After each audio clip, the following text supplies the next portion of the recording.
Power off.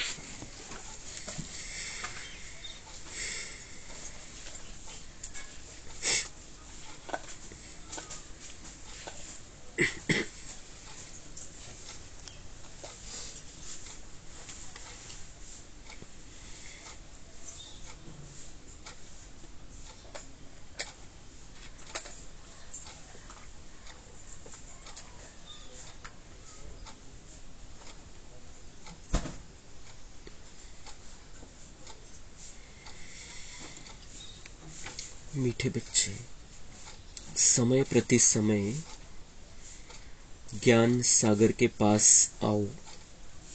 ज्ञान रत्नों का सामान भरकर फिर बाहर जाकर डिलीवरी करो। विचार सागर मंथन कर सेवा में लग जाओ। प्रश्न: सबसे अच्छा पुरुषार्थ कौन सा है? बाप को कौन से बच्चे प्यारे लगते हैं? उत्तर: किसी का भी जीवन बनाना यह बहुत अच्छा पुरुषार्थ है। बच्चों को इसी पुरुषार्थ में लग जाना चाहिए। कभी अगर कोई भूल हो जाती है तो उसके बदले में खूब सेवा करो, नहीं तो वह भूल दिल को खाती रहेगी। बाप को ज्ञानी और योगी बच्चे ही बहुत प्यारे लगते हैं। गीत: जो पिया के साथ है उनके लिए बरसात है। ओम शांति। बच्चे समझ सकते हैं कि सम्मुख मुरली सुनना या टेप में सुनना या कागज पर पढ़ने में फर्क जरूर है। गीत में भी कहते हैं जो पिया के साथ है। बरसात तो सबके लिए है, परंतु साथ में रहने से बाप के एक्सप्रेशन को समझने, भिन्न भिन्न डायरेक्शन को जानने का बहुत फायदा होता है। परंतु ऐसे भी नहीं किसको बैठ जाना है। सामान भरा और जाकर सेवा की, फिर आया सामान भरने। मनुष्य सामान खरीद करने जाते हैं बेचने के लिए, बेचकर फिर सामान लेने आते हैं। यह भी ज्ञान रत्नों का सामान है। सामान लेने वाले तो आएंगे ना, कोई डिलीवरी नहीं करते हैं, पुराने सामान पर ही रहते हैं, नया लेने नहीं चाहते हैं। ऐसे भी बेसमझ हैं। मनुष्य तीर्थों पर जाते हैं, तीर्थ तो नहीं आएंगे ना, क्योंकि वह तो जड़ चित्र है। इन बातों को बच्चे ही जानते हैं। मनुष्य तो कुछ भी नहीं जानते। बहुत बड़े बड़े गुरु लोग, श्री श्री महामंडलेश्वर आदि जिज्ञासुओं को तीर्थों पर ले जाते हैं। त्रिवेणी पर कितने जाते हैं? नदी पर जाकर दान करने को पुण्य समझते हैं। यहाँ भक्ति की तो बात ही नहीं है। यहाँ तो बाप के पास आना है तो बच्चों को समझकर फिर समझाना है। प्रदर्शनी में भी मनुष्यों को समझाना है। तर बाबा म्हणता है जो सामान यहां से लेना है ज्ञान रत्नों का, और जाकर बाहर डिलिव्हरी करनी है। सगळ्यात महत्वाचं आहे मधुबन जेव्हा साकारमध्ये बाबा यायचे, डायरेक्ट बाबांच्या मुखाच्या द्वारे मुरली ऐकणे ही सगळ्यात सर्वश्रेष्ठ मुरली है कि बाबा आए हैं सामने और हम बाबा के मुख से मुरली सुन रहे हैं।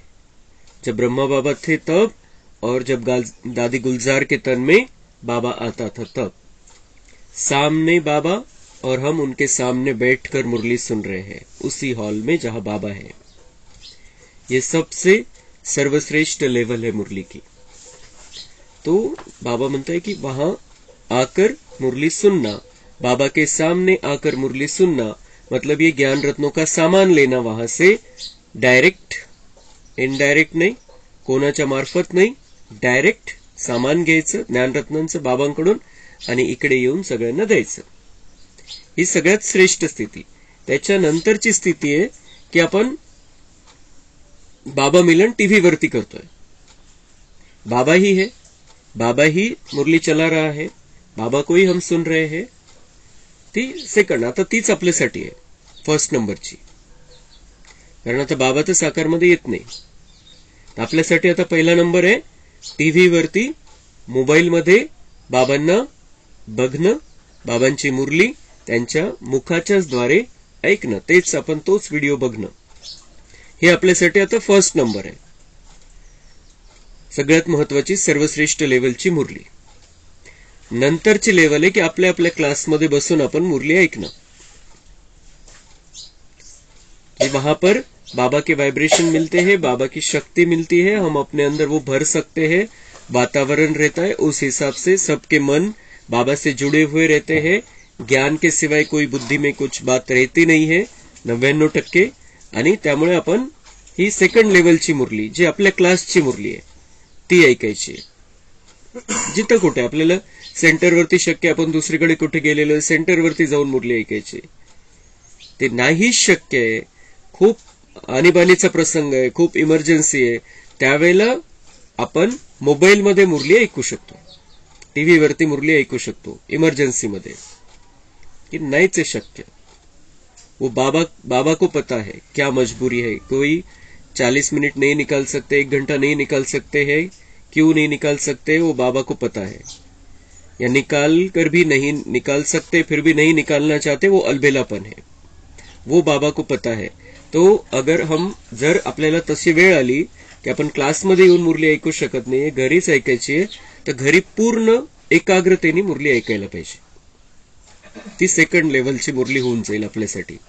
बाबा भरपूर करेल, पण ती पूर्ण एकाग्रतेने, दुसरं काहीच डिस्टर्बन्स नाही पाहिजे, आपण आणि बस बाबा मुरली. तर आपण ती घरी बसून एखाद्या वेळेला काही हरकत नाही. तिसऱ्या लेवलची मुरली आहे की आपण पेपरवरती वाचतोय, मोबाईलमध्ये वाचतोय, ऐकण्यापेक्षा वाचतोय. ती तिसऱ्या लेवलची मुरली. तर सगळ्यात महत्वाची गोष्ट ही आहे की आपण ज्या वेळेला हे मुरली घेतोय, बाबांची मुरली आपल्या आतमध्ये घेतोय, तेव्हा संपूर्ण रीतीने बाबांशी कनेक्शन पाहिजे आपलं. कशासाठी पाहिजे की बाबांकडून ते सामान आपल्याला घ्यायचंय, हे ज्ञान रत्नांचं सामान घ्यायचंय आणि नवं घ्यायचंय. नवं जसं आता दुकानमध्ये पण नवीन नवीन वस्तू मागतात लोक, नवीन पाहिजे, काहीतरी नवीन पाहिजे. तर आपल्याला पण लोकांना सांगायला तेच कसं सांगणार. तीच गोष्ट रिपीट केली तर त्यांना ते नाही चालत. म्हणून वेगळ्या टेस्टनी वेगळं काहीतरी त्यांच्या समोर आपल्याला द्यावं लागेल. आणि म्हणून हे नवीन पॉइंट्स आपण घ्यायला पाहिजे. तो ये लेना है और देना है, बांटना है, ये हमारा धंधा है. और इस धंधे में बहुत कमाई है. वो जो कमाई है, जो बाबा ने कल बात कही, कितनी कमाई है, लाखों की मिल्कियत है. एक ज्ञान रत्न लाखों की मिल्कियत है.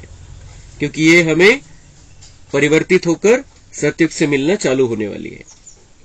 याची आपण किंमत लावूच शकत नाही. इथं काय काय भेटणार आहे आपल्याला, कशाच्या बदल्यात, या ज्ञान रत्नाच्या बदल्यात.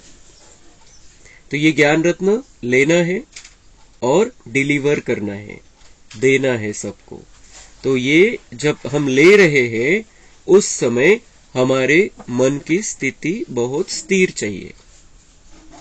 खूप आनंदाच्या स्थितीमध्ये आपल्याला हे ज्ञानरत्न स्वीकारायचे, म्हणजे मध्ये जातील. दुःखाचे जर व्हायब्रेशन आहे, टेन्शनचे व्हायब्रेशन आहे, काही व्यर्थचे व्हायब्रेशन आहे, काही कामाची काही गणगण आहे बुद्धीमध्ये, तर त्यावेळेला हे मध्ये जाऊ शकत नाही. ऐकण्यासाठी आपण ऐकतोय फक्त. बाबा की बस नियम का पालन किया, नेमीनाथ बन गए की मुरली सुन ली.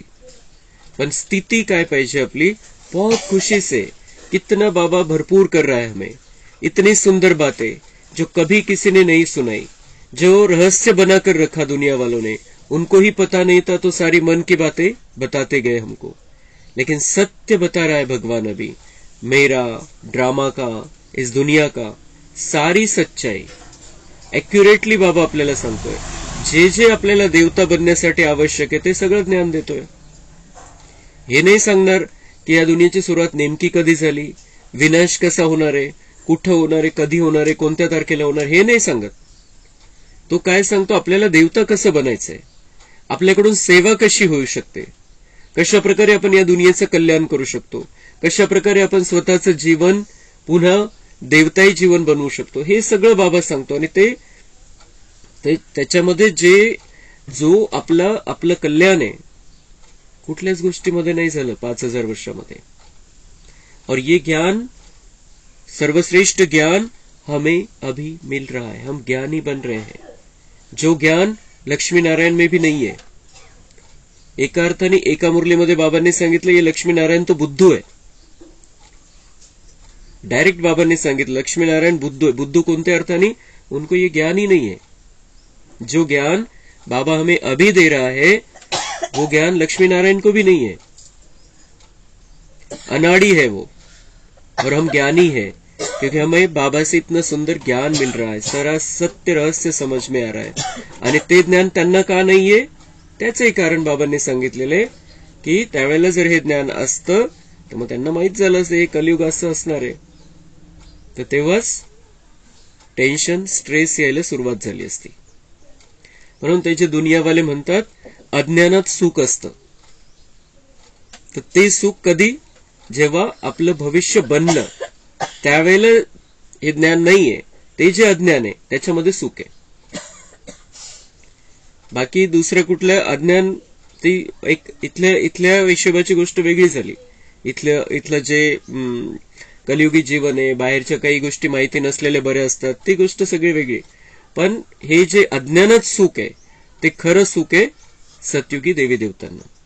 त्यावेळेला ज्ञानाची गरज नाही, कारण त्यांनी हे ज्ञान घेऊन आपलं भविष्य बनवून घेतलं त्या आधाराने कि अभी त्रेता के बाद द्वापर आकर कलयुग आकर फिर सतयुग आना है. अभी हमें ये पता चल गया है, ये सारा चक्र फिर गया है, अंतिम अवस्था में है, फिर से स्टार्ट होना है, हमें सतयुग में जाना है, हम अब देवता बन सकते हैं, हमारी ये तमोप्रधान अवस्था हो गई है, अब हमें बहुत सुंदर जीवन प्राप्त करना है. ये हमें ज्ञान पता होना अभी जरूरी है क्योंकि हम वो जानकर हम पुरुषार्थ करते. म्हणून हे ज्ञान आपल्याला चांगल्या प्रकारे प्राप्त करायचंय आता, नंतर गरज नाहीये, नंतर कोणी देणार पण नाही, त्याची गरज पण नाही. आता आपल्याला हे ज्ञान चांगल्या प्रकारे प्राप्त करायचंय, स्वतःसाठी पण आणि दुसऱ्यांनाही हा रस्ता दाखवणं जरूरी है. क्योंकि बेचारे सब अंधकार में है. तीर्थों पर जाना, दान करना, ये सारी बातें वो कराते हैं उनके धर्मगुरु. बाबा कहते हैं ये तो कुछ भी करने की जरूरत नहीं है, अब सिर्फ ज्ञान में रहो, ज्ञान के हिसाब से अपने मन बुद्धि को चलाओ. वो कर लिया तुमने जो करना था, वो सब कुछ कर लिया. मैं नहीं था तब तक तुमने भी इनको ये रास्ते बताए हैं, लेकिन अब मैं आया हूं, अब मैं तुम्हारे जीवन में हूं, अब ज्ञान तुम्हारे जीवन में है, तो अब तुम्हारा जीवन ज्ञान के आधार से चलना चाहिए, भक्ति के आधार से नहीं. भक्ति का तो हमने टेका लिया था, त्या कुबड्या वापरल्या, इथपर्यंत पोहोचलो. आता बाबा आलेले लिफ्ट घेऊन, आता आपल्याला वरती चालायचं, डायरेक्ट सतयुगामध्ये चालायचंय.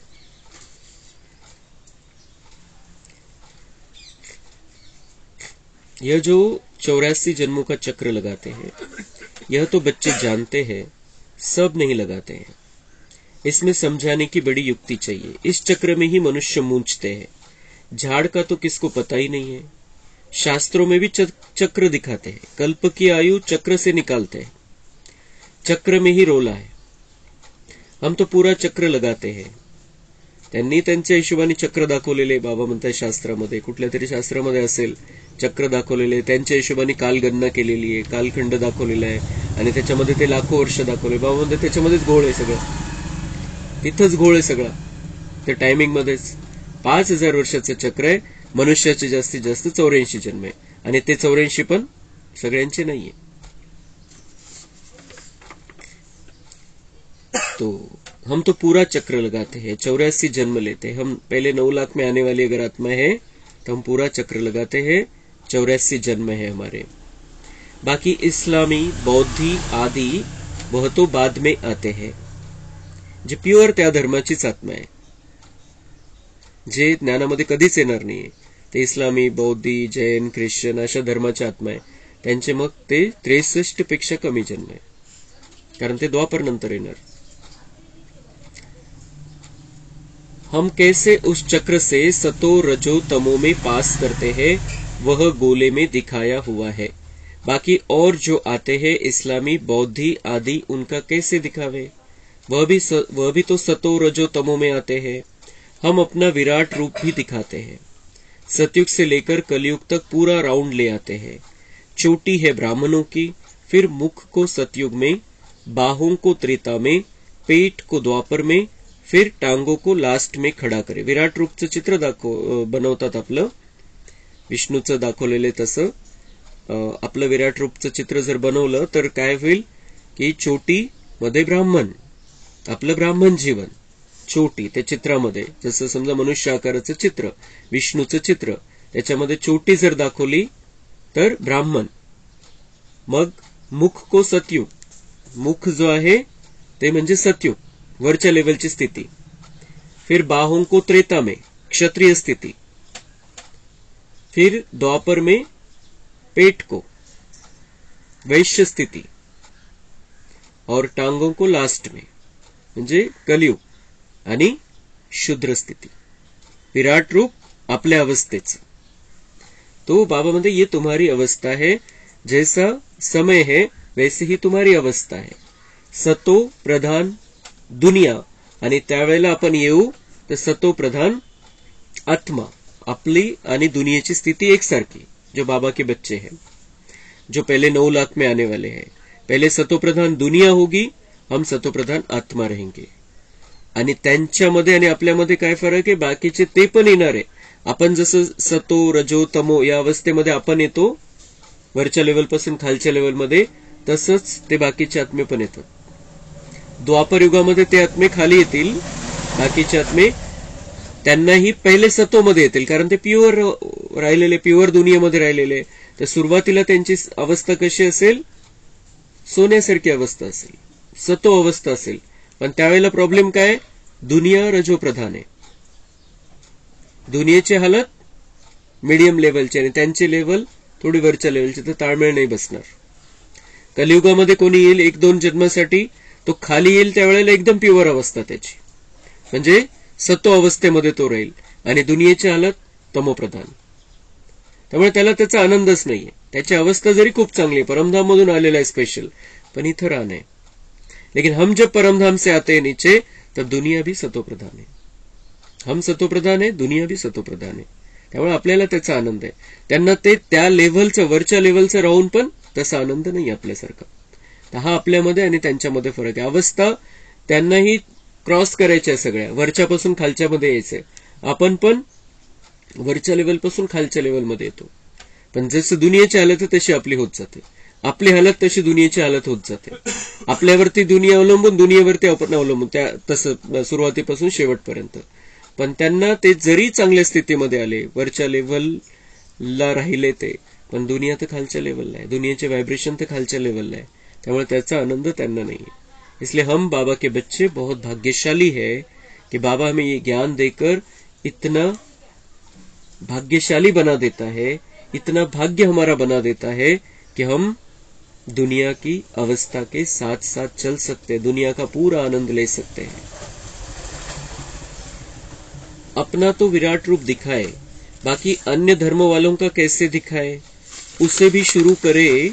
तो पहले सतो प्रधान, फिर सतो रजो तमो, तो इससे सिद्ध हो जाएगा कि कभी भी कोई निर्वाण में नहीं गया है। बाबा म्हणतात त्यांचं जर चित्र बनवलं, आपण आपलं चित्र बनवतो आपल्या स्थितीचं, त्यांचं जर विराट रूपचं चित्र बनवलं तर द्वापरपासून सुरुवात होईल। द्वापरमध्ये सतो अवस्था, मग रजो तमो मध्ये ते येतील। म्हणजेच त्यांचे धर्मस्थापक पण पहिले वरची लेवल, मग मध्यम लेवल, मग खालची लेवल, त्या चित्रामध्ये ते दिसेल। त्याच्यावरून बाबा म्हणता हे सिद्ध करता येईल कोई भी निर्वाण में नहीं गया, वो नीचे उतर रहे हैं, उनकी स्थिती ऊपर से नीचे की हो रही है. जशी आपली स्थिती दाखवली, ब्राह्मण पासून शूद्र झालो, तशी त्यांची पण स्थिती आहे. आणि ते म्हणतात की ये तो स्वर्गवासी हो गए, ये तो वैकुंठ में चले गए, ये तो आत्मा परमात्मा में लीन हो गई, ब्रह्म तत्व में चले गए, उनको मोक्ष प्राप्त हो गया. बाबा एका लाइन मध्ये त्याला खारिज करून टाकतो, मेरे पास कोई भी आया नहीं है, कोई भी आया नहीं है. और उसका बाबा म्हणते उसका चित्र में भी दिखा दो तो उनको समझ में आ जाएगा कि हाँ ये ऊपर थे, नीचे उतरते हैं, इसी दुनिया में नीचे उतरे. ऊपर कोई बाबा जब तक आता नहीं है तब तक कोई मोक्ष में नहीं जाता है.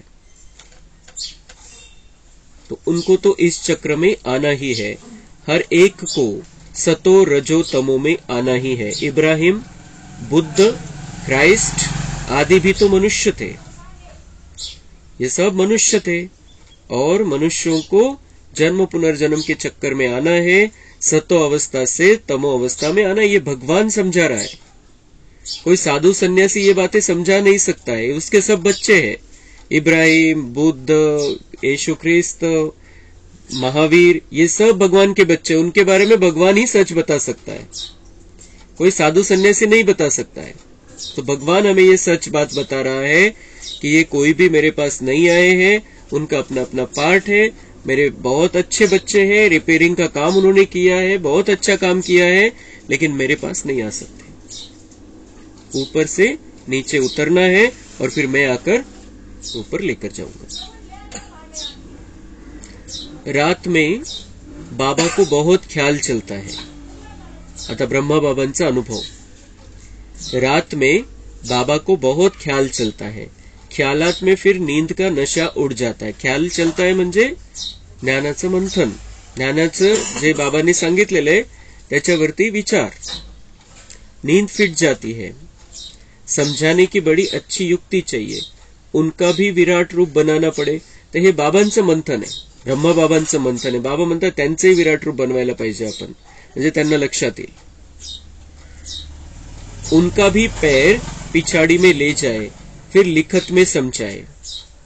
उनका भी पैर पिछाड़ी में ले जाए, फिर लिखत, म्हणजे त्यांना समझौता येईल कि ये भी नीचे उतरते हैं, इनकी भी नीचे की लेवल होती है, जैसे हमारी नीचे की लेवल होती है. हम चोटी में है लेकिन हम भी तमो प्रधान बन जाते, पैर ती स्थिती येऊन जाते खालच्या लेवलची. तर तसं ब्रह्मा बाबांना वाटलं की त्यांचं पण चित्र आपण बनवलं तर त्यांना त्याच्यावरून समझौता येईल कि हाँ ये भी ऊपर की लेवल है, बहुत अच्छी लेवल है, लेकिन फिर नीचे उतरना है. ये अवस्थाएं है आत्मा की. आणि त्यांनी काय केलं मग, हिंदू धर्मामध्येच 4 पार्ट करून टाकले की मग कोणी क्षत्रिय, ब्राह्मण, क्षत्रिय, वैश्य आणि शूद्र, आणि शूद्रांना बिलकुल बाजूला करून टाकलं. आणि बाजूला करून टाकलं तर त्यांच्यामध्ये सुधारणा थोडी झाली, अजूनच बिघडत गेले ते. तो लेकिन बाबा ने बताया ये आत्मा की अवस्थाएं है. त्यांनी धर्मामध्ये ते भाग करून टाकले. बच्चों को समझाना है, क्राइस्ट जब आते हैं उनको भी सतो रजो तमो से पास करना पड़ता है. सतयुग में तो वह आते नहीं, आना तो बाद में है. सगळ्या यांना कोणालाही चान्स नाहीये सतयुगामध्ये. सगळे द्वापर नंतर येणारे धर्मस्थापक. तो हम बच्चे, ये जो धर्मस्थापक है, जिनकी दुनिया इतना मानती है, इतनी पूजा करती, इतना आराधना करती है, उनसे हम बहुत ऊंचे लेवल के हैं. साधी गोष्ट ने एका गोष्टीने नशा चढ़ला पाहिजे आपल्याला. उनको भी सतयुग त्रेता में आने का चांस नहीं, जिनको दुनिया इतनी पूज रही है, उनको भी चांस नहीं है. हम बाबा के बच्चे इतने महान भाग्यशाली बच्चे हैं, इतनी सुंदर दुनिया बाबा हमारे लिए बना रहा है, हम बच्चों के लिए दुनिया बना रहा है. हम उनसे बहुत श्रेष्ठ, महान और दिव्य आत्माएं हैं.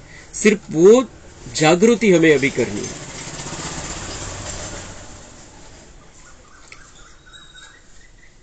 कहेंगे क्राइस्ट हेवन में नहीं आएगा. भगवान कह रहा है मेरा ये यीशु बच्चा स्वर्ग में नहीं आ सकता है. पार्ट नहीं है इसका, ड्रामा है, वो नहीं आ सकता है वहां पर. तुम जानते हो क्राइस्ट के आगे भी धर्म थे, फिर वो ही रिपीट करना है. मग ते जे आहे त्याच्या आसपासचे जे धर्म आहे पुन्हा तसेच रिपीट होतील, तेच धर्म स्थापक येतील. त्यांचा पार्ट नाहीये, पण द्वापरमध्ये त्यांचा महत्वाचा पार्ट आहे. ते जर नसते तर रिपेअरिंग झाली नसते दुनियेची, म्हणून त्यांचा पार्ट आहे, पण भाग्य नाहीये तेवढं. सतयुग त्रेतामध्ये येतील असं.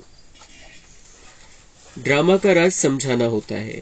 पहले पहले तो बाप का परिचय देना है. बाप से कैसे सेकंड में वर्षा मिलता है. गाया भी हुआ है सेकंड में जीवन मुक्ति. देखो बाबा के कितने ख्यालात चलते हैं. आता शिव बाबा म्हणताय बघा ब्रह्मा बाबांचे कसे विचार चालताय. तो ये दोनों मिलकर चला रहे मुरली. आज की जो मुरली है ये दोनों मिलकर चला रहे. ब्रह्मा बाबा आपला विचार सांगताय, काय विचार चालतो त्यांचा. शिव बाबा म्हणताय देखो बाबा के कितने ख्यालात चलते, कैसे विचार करता है ये मेरा बच्चा. बाबा का पार्ट है विचार सागर मंथन का. कौन से बाबा का? ब्रह्मा बाबा का. विचार सागर मंथन शिव बाबा को करने की जरूरत नहीं है, वो ज्ञान का सागर है. God fatherly birth right, now और नेवर अक्षर लिखा हुआ है. जीवन मुक्ति अक्षर लिखना है. लिखत क्लियर होगी तो समझाने में सहज होगा. जीवन मुक्ति का वर्षा मिला. जीवन मुक्ति में राजा रानी प्रजा सब है, तो लिखत को भी ठीक करना पड़े.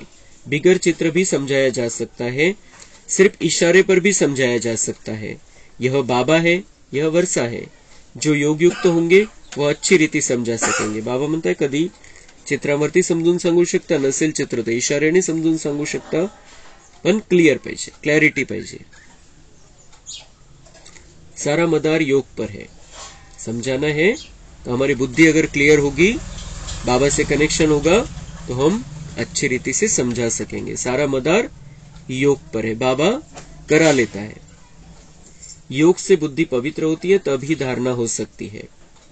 फिर बुद्धि की पवित्रता योग के आधार से होती है, और योग के आधार से बुद्धि स्वच्छ होती है, तो स्वच्छ बुद्धि में धारणा होती है ज्ञान की. हे सिक्वेन्स आहे. ज्ञानाची धारणा केव्हा होईल? जेव्हा आपली बुद्धी स्वच्छ होईल, आणि बुद्धी स्वच्छ केव्हा होईल? जेव्हा आपलं बाबांशी कनेक्शन आहे. चांगलं. इसमें देही अभिमानी अवस्था चाहिए. सब कुछ भूलना पड़े, शरीर को भी भूलना है. सब कुछ भूलना पड़े म्हणजे अपने आप को आत्मा समझना है. शरीर को भी भूलना है म्हणजे मैं शरीर हूं ये भूलना है. मैं आत्मा हूं ये पक्का करना है. बस अब हमको वापिस जाना है. यह दुनिया तो खत्म हो जाने वाली है. अब हमको वापिस जाना है. या आनंदात राहायचं की आपल्या घरी आपल्याला परत जायचंय. ही दुनिया संपणार, इच्छामध्ये काय अटकायचं आता, इच्छासाठी काय करायचं. हे जे या दुनियेमध्येच विकास घडवण्यासाठी आपल्याला काही करायचं नाहीये. या दुनियेची सेवा करायची आहे, आपल्या स्वतःला तयार करायचंय आणि घरी परत चालायचंय. ज्ञानरत्नांनी, गुणांनी, शक्तीने आपण स्वतःला चांगल्या प्रकारे सजवून घरी परत चालायचंय आपल्याला.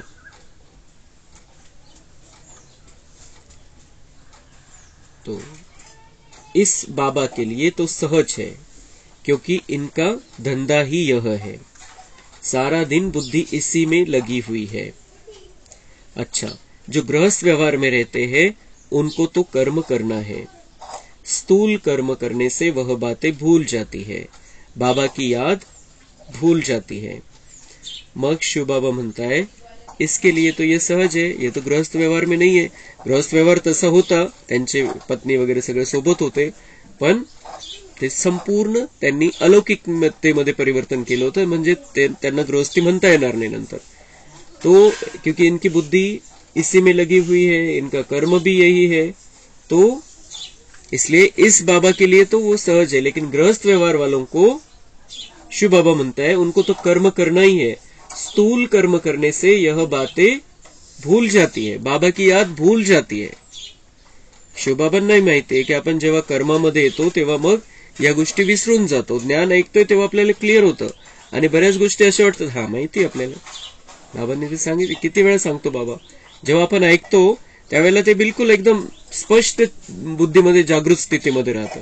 पण जेव्हा आपण कर्मामध्ये येतो, जसं बाबांनी सांगितलं की ये बातें कब भूल जाते, जब घर पे जाते हैं, मित्र संबंधियों का मुंह देखते हैं, सारा ज्ञान उड़ जाता है. तो ये शिव बाबा भी जानता है. तो ये है, ये स्थिती आहे, तर त्याच्यावरती आपल्याला मेहनत घ्यावी लागेल. क्यों भूल जाता है? भूलना नहीं चाहिए। मुझे भी ब्रह्मा बाबा जैसा पुरुषार्थ करना है। जैसे ब्रह्मा बाबा ने अपने लौकिक को अलौकिक में परिवर्तन किया, वैसे मुझे भी करना है। मैं भी कर सकता हूँ, ब्रह्मा कर सकता है, मैं क्यों नहीं कर सकता हूँ? मैं भी बाबा का बच्चा हूं। बाबा खुद अपना अनुभव सुनाते हैं। मग ब्रह्मा बाबांचे जेव्हा पुरुषार्थ चाललेला होता, जेव्हा ते नंतरचं नाही, नंतरचे 3-4 वर्ष तर ते परफेक्ट अवस्था होती त्यांची, पण आधीचा जेव्हा पुरुषार्थ चाललेला होता तेव्हाचा अनुभव ब्रह्मा बाबा ऐकवतात। बाबा खुद अपना अनुभव सुनाते हैं। बाबा को याद करता हूं, बाबा इस रथ को खिला रहे हैं, फिर भूल जाता हूं। तो बाबा विचार करते हैं, जबकि मैं भी भूल जाता हूं, तो इन विचारों को कितनी तकलीफ होती होगी। इस चार्ट को बड़ा कैसे सकते होंगे। प्रवृत्ति मार्ग वालों के लिए मुश्किल है। तर ब्रह्मा बाबा त्यांना असं वाटतं, त्यांना रहम येतोय आपल्यावरती कि मैं भी भूल जाता हूं। बाबा मुझे खिला रहा है, भोजन पे बैठे हैं ब्रह्मा बाबा, क्लियर है, बाबा मुझे खिला रहा है, मैं बाबा के साथ में हूं और भूल जातो म्हणजे ब्रह्मा बाबा का विसरायचे? त्यांना ते सेवा आठवत असेल, कोणाचं काही ऐसे नहीं कि व्यर्थ चल रहा है। लेकिन दूसरी बात है, बाबा की सेवा है, और दूसरी बात है, बाबा को याद करने बैठे हैं तो बाबा को याद करना चाहिए। सेवेचे पण बाबा म्हणतात सेवा भी याद नहीं आनी चाहिए उस समय। लेकिन फिर ब्रह्मा बाबा के विचार वैसे चलते उस समय की, जे पहिले 3-4 वर्ष सोडून। तर बाबा म्हणताय मला पण असं होतं, ते गृहस्थी बिचारे यांचे काय हाल असते। तो मुश्किल है, प्रवृत्ति मार्ग वालों के लिए मुश्किल है। जिनका अपना संसार है, जिनके बीवी बच्चे हैं, उनके लिए मुश्किल है। ब्रह्मा बाबा भी कहता है तो मुश्किल है तो छोड़ना थोड़ी है। पुढे बाबा म्हणता है कि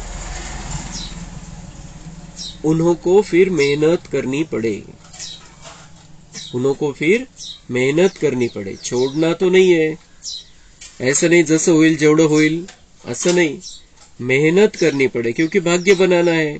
और बाबा ने कहा है प्रवृत्ति मार्ग वालों का भी बहुत ऊंचा भाग्य है, बहुत श्रेष्ठ और दिव्य भाग्य अपना बना सकते हैं। जो सिर्फ पुरुषार्थ करते हैं, पुरुषार्थ से अष्टरत्न में नहीं आने वाले, पुरुषार्थ से 16,108 में नहीं आने वाले हैं। पुरुषार्थ तो वो जो समर्पित हुए वो भी करते हैं, घर में रहने वाले भी करते हैं, त्यांचा जास्त पुरुषार्थ आहे, आपला कमी पुरुषार्थ आहे, तसं जर पाहिलं तर। पण त्याच्यामध्ये आपण जितकी सेवा करू आणि सेवेमधून जितक्या दुआ घेऊ तितकी आपली लेवल वाढत जाणार आहे। तो ये चांस तो हमें सबको है, जितनी चाहे उतनी सेवा कर सकते, कौन रोक सकता है हमें सेवा करने से। अगर हम स्थूल सेवा नहीं करते हैं, तन की नहीं कर सकते हैं, धन की नहीं कर सकते हैं, कई मजबूरी असतात, पर मन की सेवा से कौन रोक सकता है हमें। हर एक को दुआएं देना है, हर एक के कल्याण का सोचना है, हर एक के शुभ होने के बारे में सोचना है, हर एक अपना भाग्य बना ले ये सोचना है। उससे किसने रोका है हमें। तो ये जितना हम दुआएं देते जाएंगे बाबा से भी जुड़कर रहेंगे। तो ये मेहनत है, ये मेहनत तो अच्छी मेहनत है, और हम व्यर्थ से बचकर रहेंगे, टेंशन से बचकर रहेंगे, दुखों के विचारों से बचकर रहेंगे। तो हम जितना ये त्यांना जितकं म्हणजे ते त्यांचा पुरुषार्थ आणि आपला पुरुषार्थ जर सेम असेल, सेम पुरुषार्थ असेल, तर मार्क कोणाला जास्त मिळतील? आपल्याला मिळतील का? कारण आपण या परिस्थितीमध्ये राहतोय, इतक्या सगळ्यांना हँडल करायचंय, कलियुगी व्यक्तींना हँडल करायचंय, त्यांच्याशीच संबंध आहे, त्यांच्याशीच कॉन्टॅक्ट आहे, त्यांच्याशीच व्यवहार आहे, त्यांच्याशीच देणं घेणं आहे, आणि त्या स्थितीमध्ये पण आपण त्यांच्यासारखा पुरुषार्थ करतो, तो मार्क आपल्याला जास्त मिळतील। इसलिए कठिन है लेकिन असंभव नहीं है। तो उसके लिए ब्रह्मा बाबा भी कहता है, शिव बाबा भी कहता है, मेहनत तो करनी पड़ेगी, लेकिन मेहनत का बहुत मीठा फल मिलेगा, बहुत अच्छा फल मिलेगा। बाबा समझाते तो सबको है, जो पुरुषार्थ करते होंगे वह रिजल्ट लिख भेज सकते हैं। बाबा जानते हैं बरोबर डिफिकल्ट है, बाबांना माहिती आहे सगळं। बाबा म्हणताय की हे ठीक, असं नाही की मी तुम्हाला जबरदस्ती करायला सांगतोय, खूप अवघड आहे आणि तुमच्याकडून होणार नाही, मला माहिती आहे की अवघड आहे। आपण जे सांगतो बहाने देतो, ऐसा है ऐसा है ऐसा है, ये वो है वो है।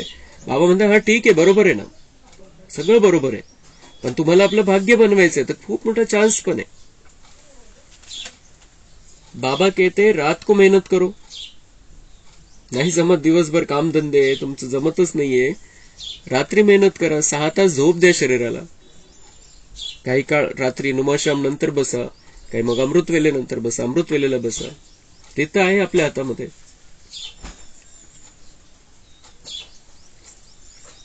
और रात को मेहनत करो. बाबा कहते रात को मेहनत करो, तुम्हारा थक सारा उतर जाएगा.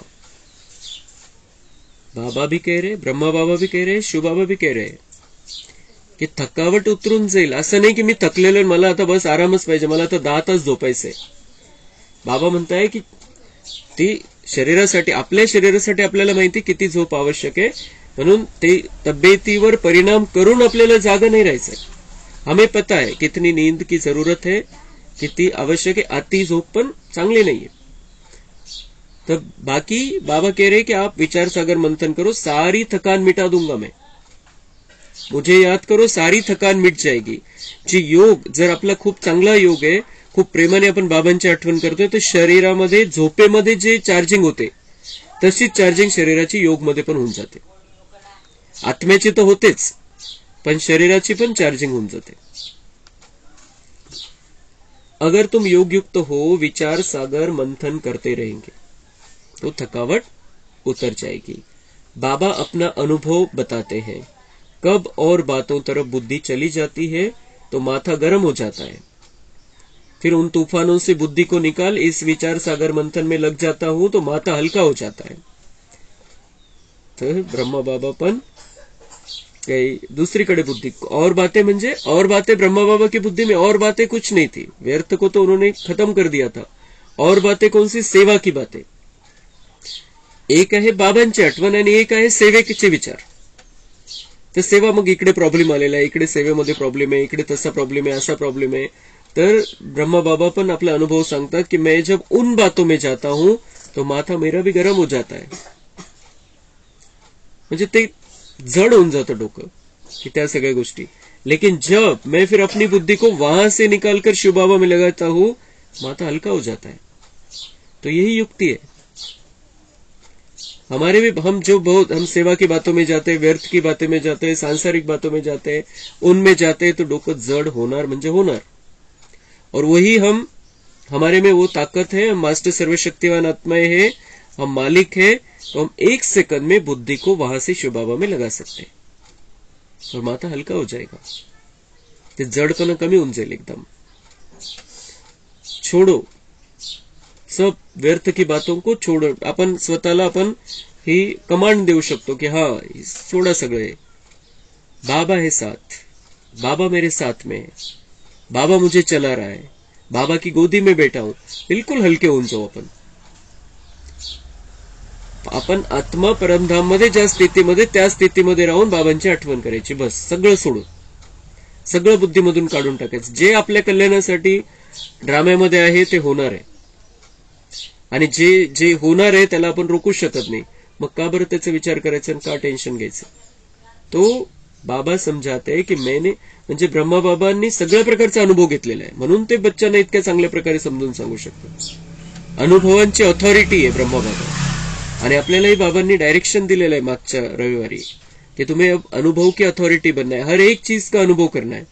तर हा याचा अनुभव करून बघायचा आहे. थोडं आपल्याला लोड वाटतं, टेन्शन आलेलं आहे, 1 सेकंड में बाबा से बुद्धि लगानी है, हलके हो जाएंगे आप. असं प्रत्येक पॉइंट्सचा अनुभव करायचा आहे आपल्याला. माया के तूफान तो अनेक प्रकार के आते हैं, इस तरह बुद्धि लगाने से वह थकावट सारी उतर जाती है, बुद्धि रिफ्रेश हो जाती है. बाबा की सेवा में लग जाते हैं तो योग और ज्ञान का मक्खन मिल जाता है.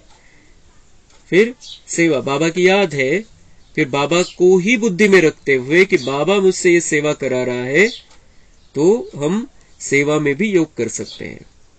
और उससे फिर ज्ञान और योग का मक्खन हमें मिल जाता है उसमें से भी, क्योंकि बाबा टच कराता रहेगा, अलग अलग पॉइंट्स टच कराता रहेगा और योग से ताकत मिलती रहेगी.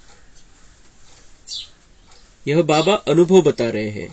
बाप तो बच्चों को तो बताएंगे ना, ऐसे ऐसे होगा, माया के विकल्प आएंगे, बुद्धि को फिर उस तरफ लगा देना चाहिए।